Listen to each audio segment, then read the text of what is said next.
Hi, I'm Dr. Pittman Kennedy. I work for the Air Force Installation Mission Support Center.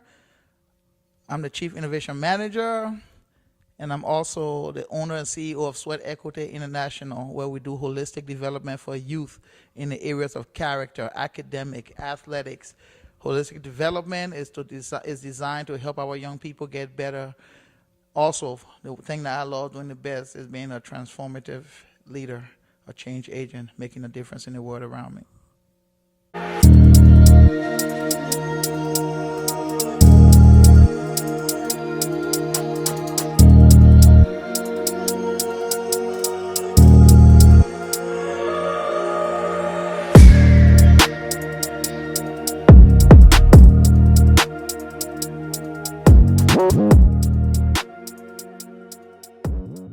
On you.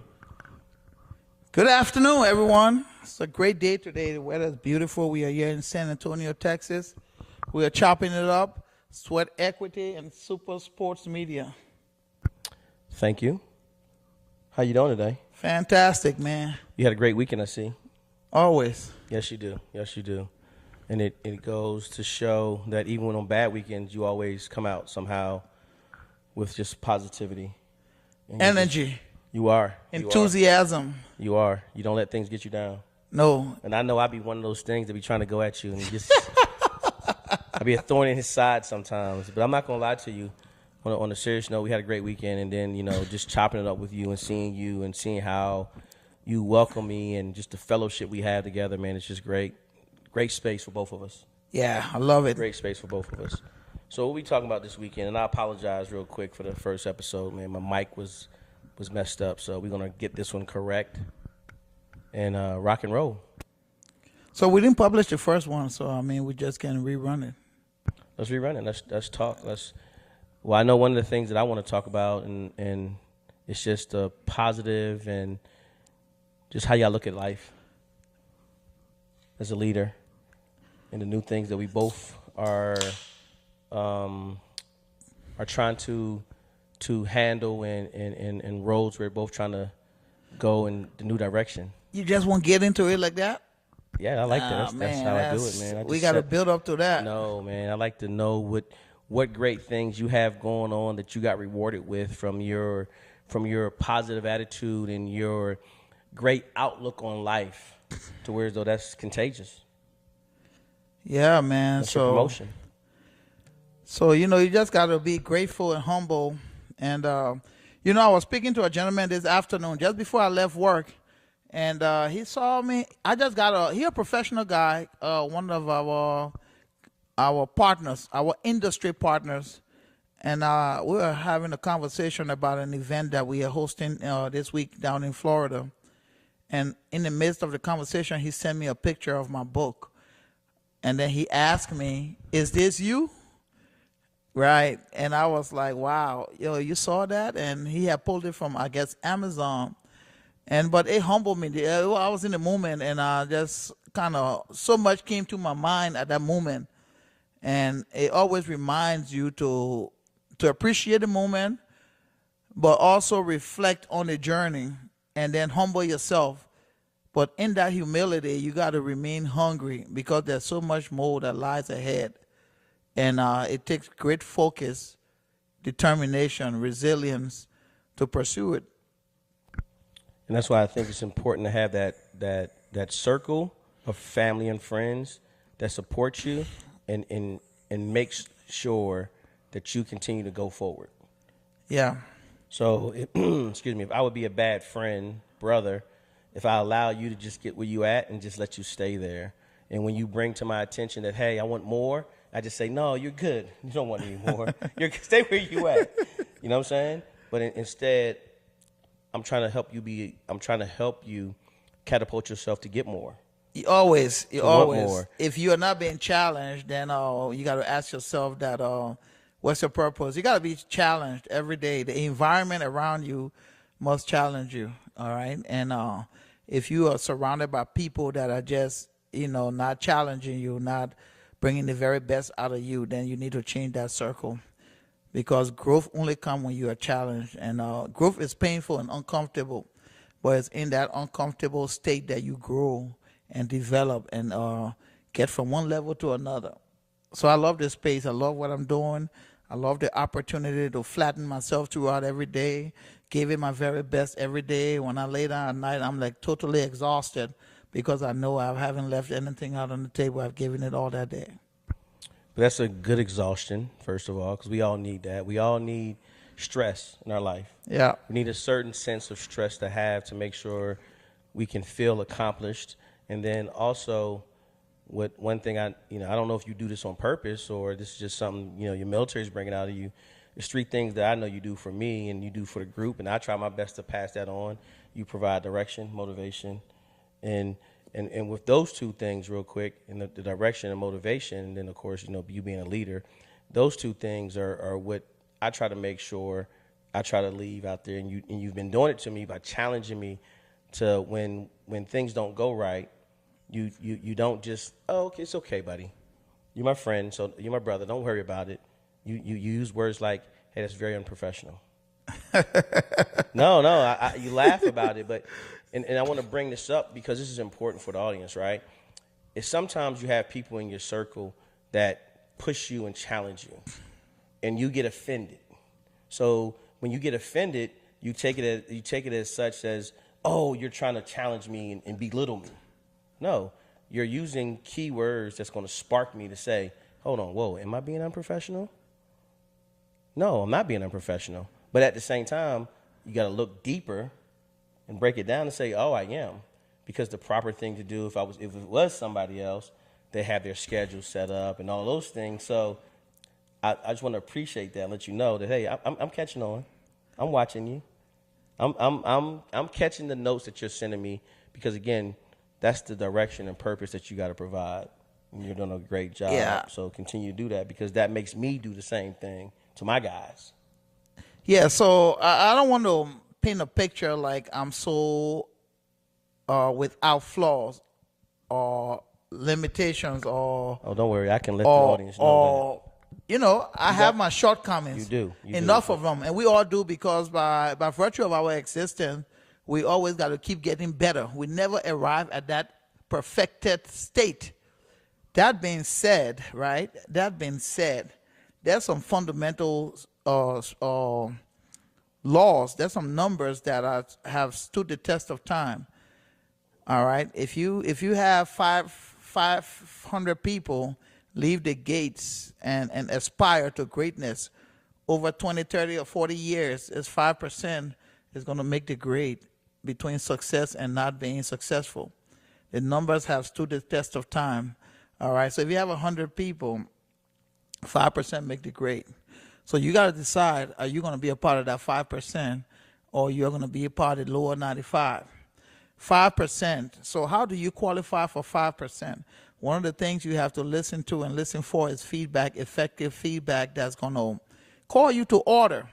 And one of the things that we don't like as human beings is those type of criticism and feedback. We push back. Yes. But I'll tell you this, if you are surrounded by people that are telling you that average is good and you're in that crowd, then your reward is going to be the average of that crowd. So you got to exponentially lift yourself from there. What do I mean? You got to create. You got to create that environment that separates you from the rest of the 95%. And it's not easy. And sometimes you spend your entire life taking baby steps. But I will tell you, every little step forward is progressive. As long as you're not being still and you're not regressing. As long as you're making progress, even if it's at a slow rate, then it's good. Okay? And that's what we aspire to do. So yeah, when I, give feedback, I'm one of those guys that like to give candid feedback. Unfortunately, people don't like it. But the thing is, if I gave you feedback, it's coming from a place of love and it's to sharpen a person so they can get better. And if they reject it and push it back, that's on them. That's okay. But then later on, don't come back around asking why haven't you gotten to a certain state. Because at the end of the day, right, our rewards are in direct proportion to our sacrifices, to our contributions.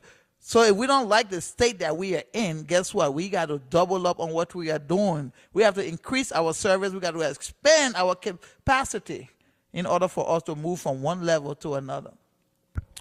And also, I believe that when people are striving for greatness, The real people that they surround themselves with understand that, and that's why I like to make sure I let you know I do understand what you're trying to do and what buttons you're trying to push to go ahead and have helped me obtain those things we're trying to get together.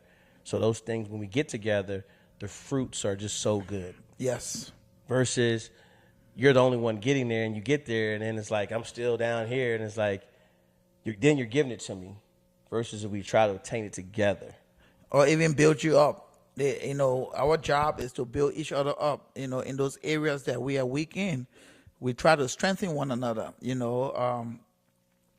There are some areas that I'm weak in those are not my strong areas. And a lot of times I would call you and just, ask you for some things, like some detail and logistical things. You can bring value to me. You have done that over time. And that's what teamwork is all about. There's no one person that just well-rounded good in all things. So you need a team of like-minded individuals and that will be able to hold each other accountable, but still do it in a respectable manner to where we can disagree, but still be professional. And sometimes we do that. You and I lock horns a lot, but then we come back and, and find a way to move forward, because at the end of the day, what you are doing is not for yourself. It's for the betterment of the youth, the people around you, your community. What am I doing? It's for the betterment of our community. So if we take the focus from that and put it on ourselves and our egos and our pride, then guess what? We lose sight of what it is that we are trying to accomplish. And who suffers then?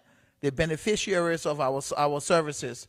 So we always got to remember that it's not about us. It's about those people that are going to benefit from what we are giving. I just want to say, I kind of, again, now that you're in a new role, I'm seeing you execute and allow yourself to be that leader that they need to have up there and across the board. So I just want to congratulate you again on that new role of responsibility, and you are doing a great job. It's just like I'm trying my best to do a great job here with the Nike Pro Skills program in San Antonio and in South Texas. Just, again, I want to keep getting better. Thank you. Guys like you around me, I know I'm going to get better, and I know I'm not going to cheat the game. So which new role are you talking about? Because the multiple roles, every day brings a new opportunity Don't for do me. that. Don't do that. Don't do that. So you talking about your new role that you got? Which one? At work? At work? Oh, now? at work. Now Which work? You are the new... I just got picked up as another lecturer at Glenwood College. We're opening up. Really? Yes, in Florida, Jacksonville, Florida. Congratulations. So that's why I asked you which role you're talking about. Okay, he just dropped a new nugget on us today. All right. I apologize. Again, like that last episode didn't air because at that time you just took on the new responsibility at your area of work on the Air Force side as the director of what is it now? I'm the Chief Innovation Manager. Excuse me. Yeah, they use the so chief, basically, it was funny today. I was talking to my boss, and I was like, man, I got here as a rookie a couple of years ago. Now I'm all things innovation, and moving it forward, even building up now to expand that to where we are going to be a capability development office for supporting our subordinate units. But again, it comes down to working hard every day, diligently, having a positive attitude. You see, if we start to look around us for changes, then we are going to be looking and wasting time. So be the change that you want to see. Remember, create that environment of excellence because people are watching. Sometimes people have their prejudices, okay? They look at you for who you are based on the color of your skin, sometimes how you speak, but you cannot concern yourself with that. You got to emulate excellence all the time because at some point in time, the decision makers are going to do the right thing. And then you don't want to get ready for an opportunity. You don't want to be unprepared for an opportunity when they arrive. So I'll tell you, I'm humble, I'm blessed. That's not the end of the road. We're still climbing. But yes, I was entrusted with a $10 million annual execution budget. And and things like that, and the partnership and the coalitions and the opportunities, the travel, everything that comes along with it. But you don't use it to inflate your ego.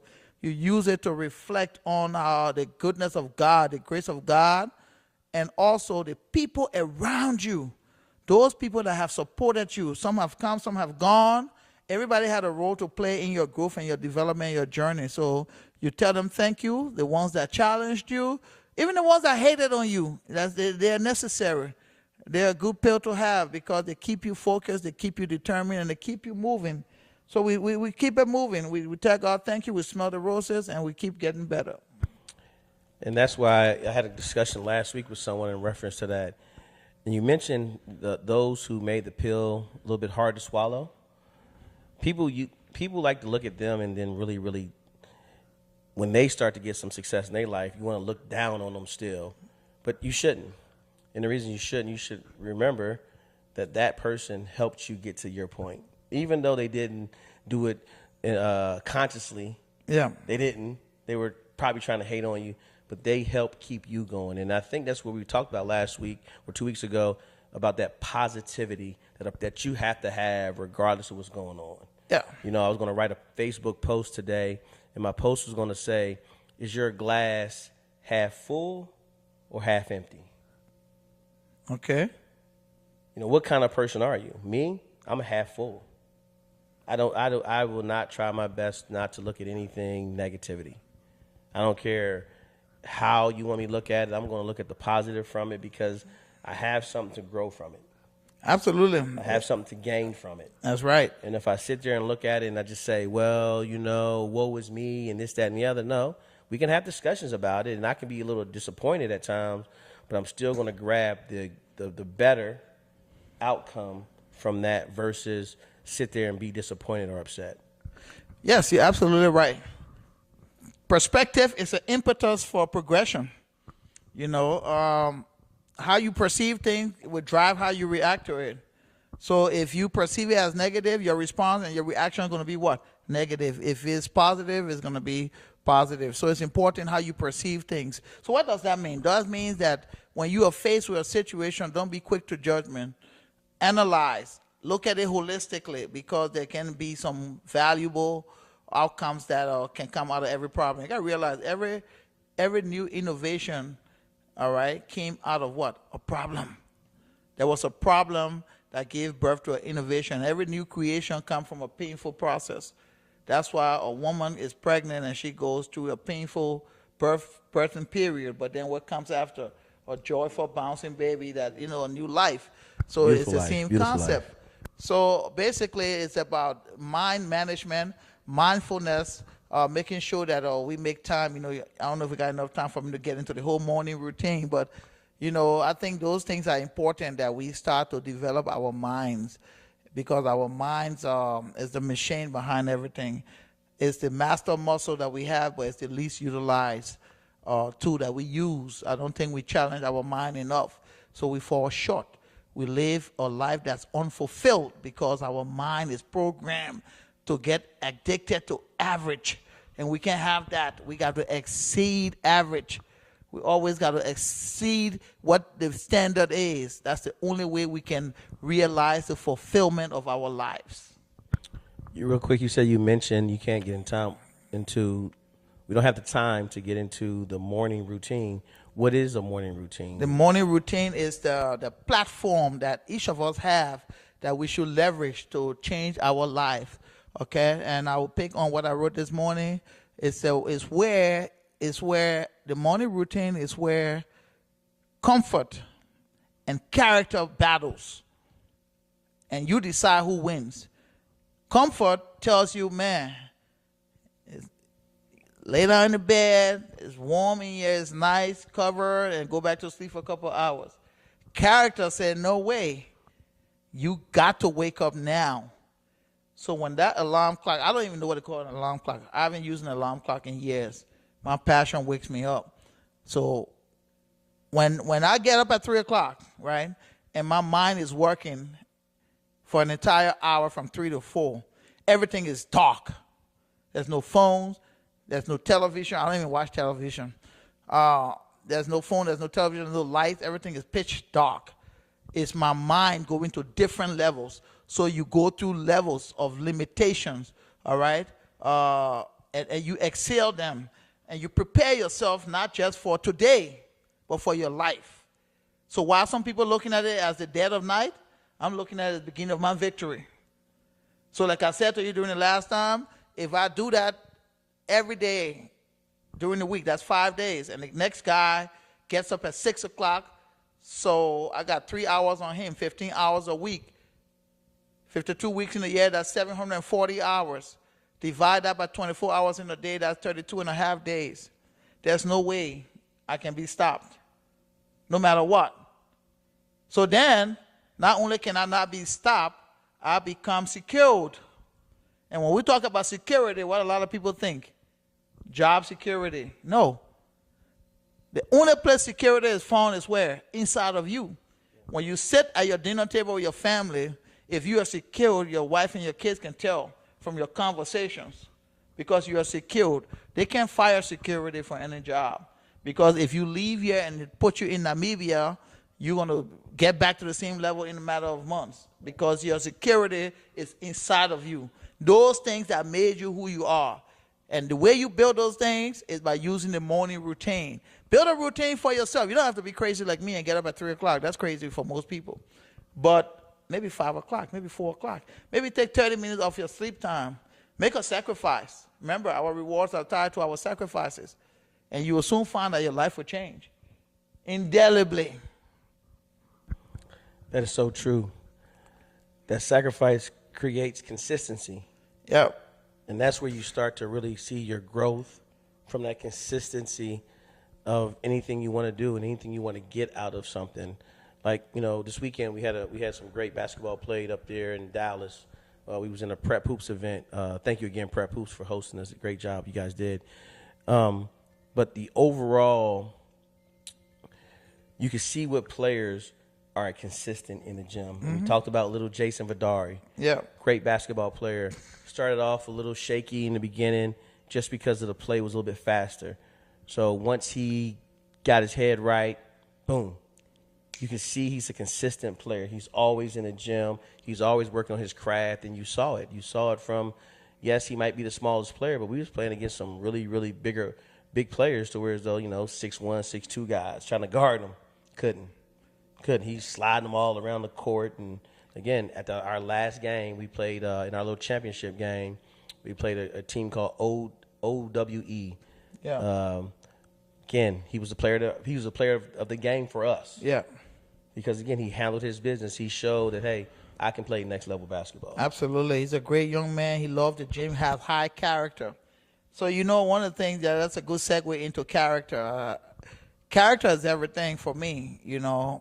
Jason, who you were referencing, when they excel, I'm not surprised because I saw it as a 5th grader when he was working with me. 6th grader, you see it all the time. Not a single day did I have to shout at him, to motivate him, to ask him to give more because it was embedded in him. So it's no surprise. This stuff is not mistake. It's come back to our reward and our sacrifices. So he's a student of the game. He's a high IQ kid. He's a high character young man.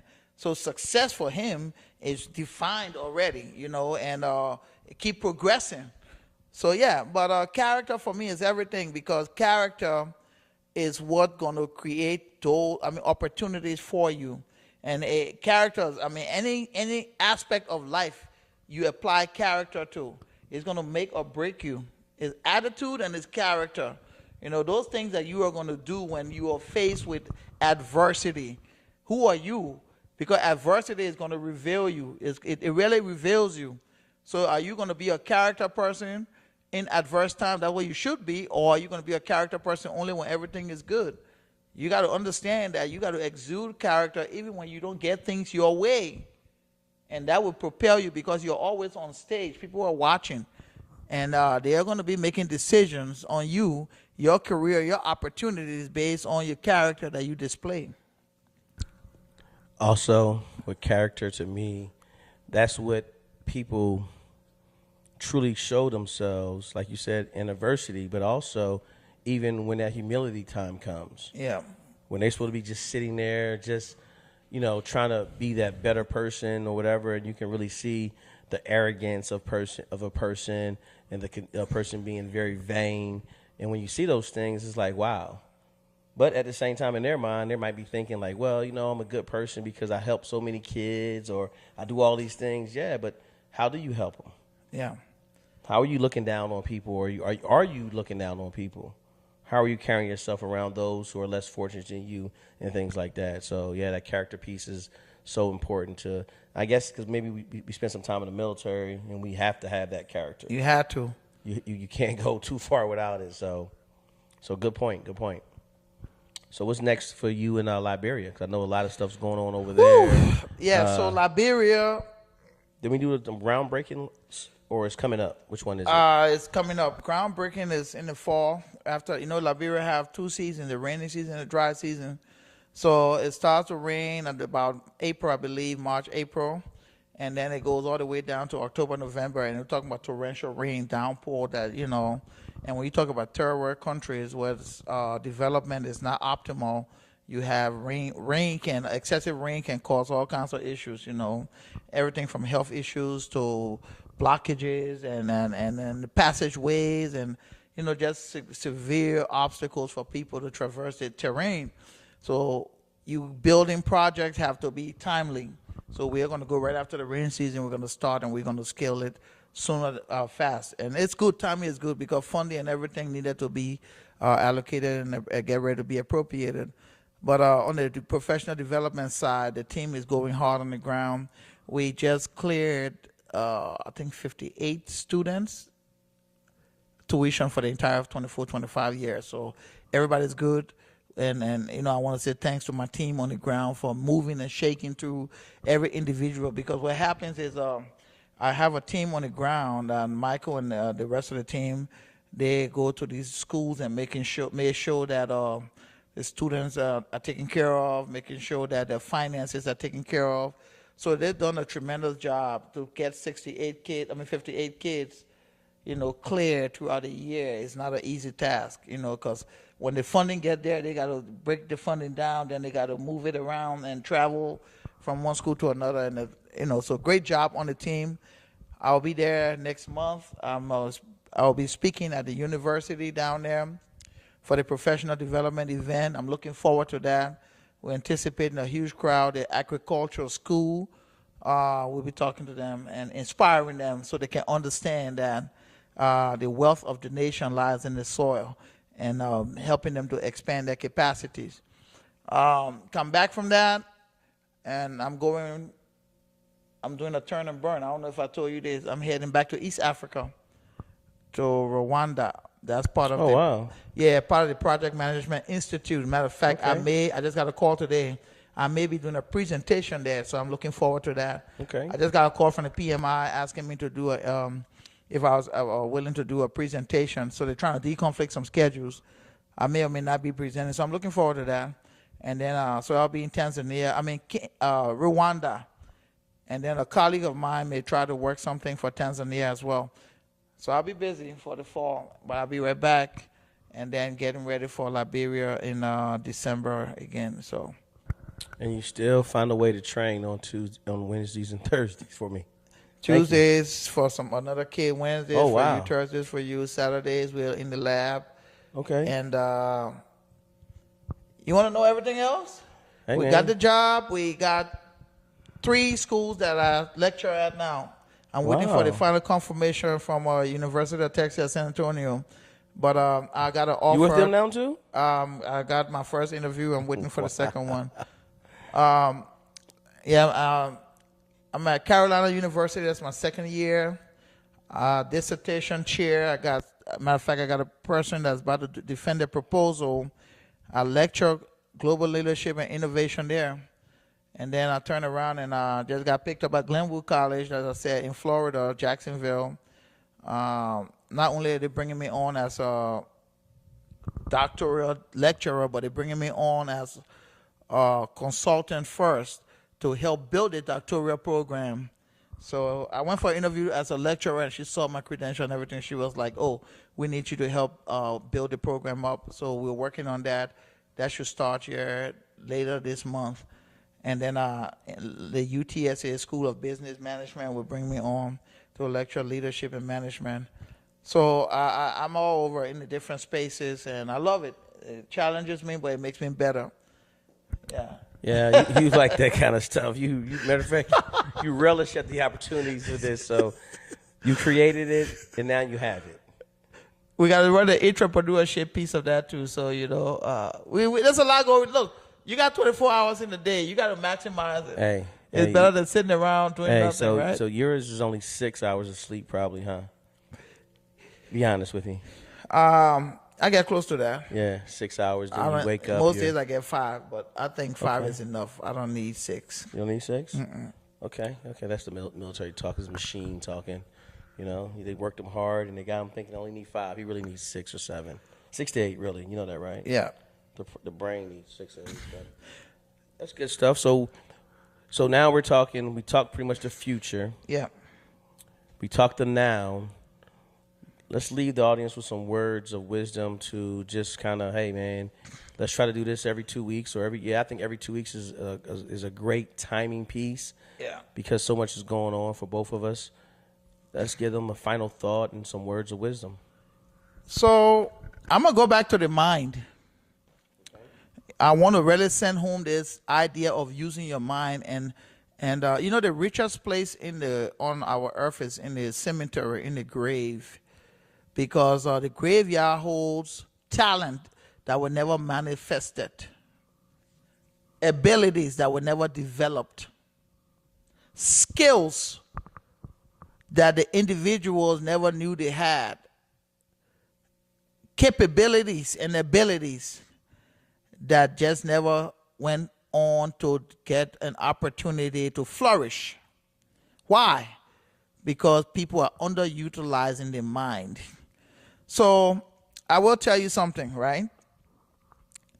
You have been on a ship. I think you just got back from a cruise, right? Yes, sir. Okay. If next time you get on a cruise, that's an opportunity to see the captain and everything.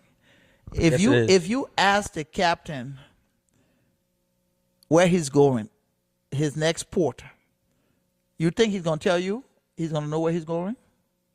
Well, he should. He should know. He should? Yes, he should know. He has absolutely knows where he's going. He has to. He has to, right? Right, correct. All right. When you ask your partner about his life, where he's going, see if he can tell you that. That's a good question. See if he can tell you that. Not so many people know. A lot of people don't know where they're going. They're just taking one day at a time. Because they have not put their mind to it to know where they're going. See, when a ship leaves its port, the next destination is not within sight, but it knows where it's going. It can see it, but it's going to get there. Fact. Only one port it can get to at a time, but it's going to get there. And from there, it's going to get where? To another port. It's always going to know where it's going. When we start to use our mind, then we start to construct our destination, albeit the next port. What's your next port? Where are you going next year? Where do you want to be 5 years from now? How are you going to get there? You see, when a ship leaves the port with no direction, what happens? It gets lost. Shipwrecked. Pirates, it gets lost. Yes. Everything, right? Pirates, yes. 99.9% is not going to make it anywhere else. It's just stuck in the water. So, similarly to our lives, if we don't start to use our mind to align our journey, guess what? We are going to get lost. And we are going to fall to this frog syndrome that I talk about. You can boil the frog to death by turning the heat up just little by little. Because when you don't have a sense of direction, you don't know where you're going, you don't have a purpose, then you're just living. You get up, you shower, you get ready, and you go. Wherever they tell you do at work is what you do. So you know what happens then? You gave the very best of yourself, your abilities, your skills, and your talent to somebody or some entity. And they get rich off of you. And then you get to a certain point, you can't work no more, you have no value for them, and you sit home and you get old and die.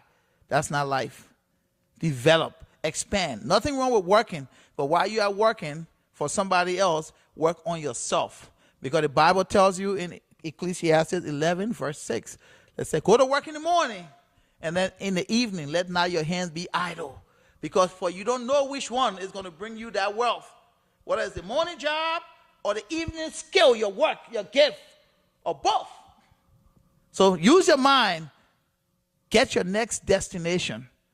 It may not be in sight, but you're going to get there once you align it properly. Wake up early.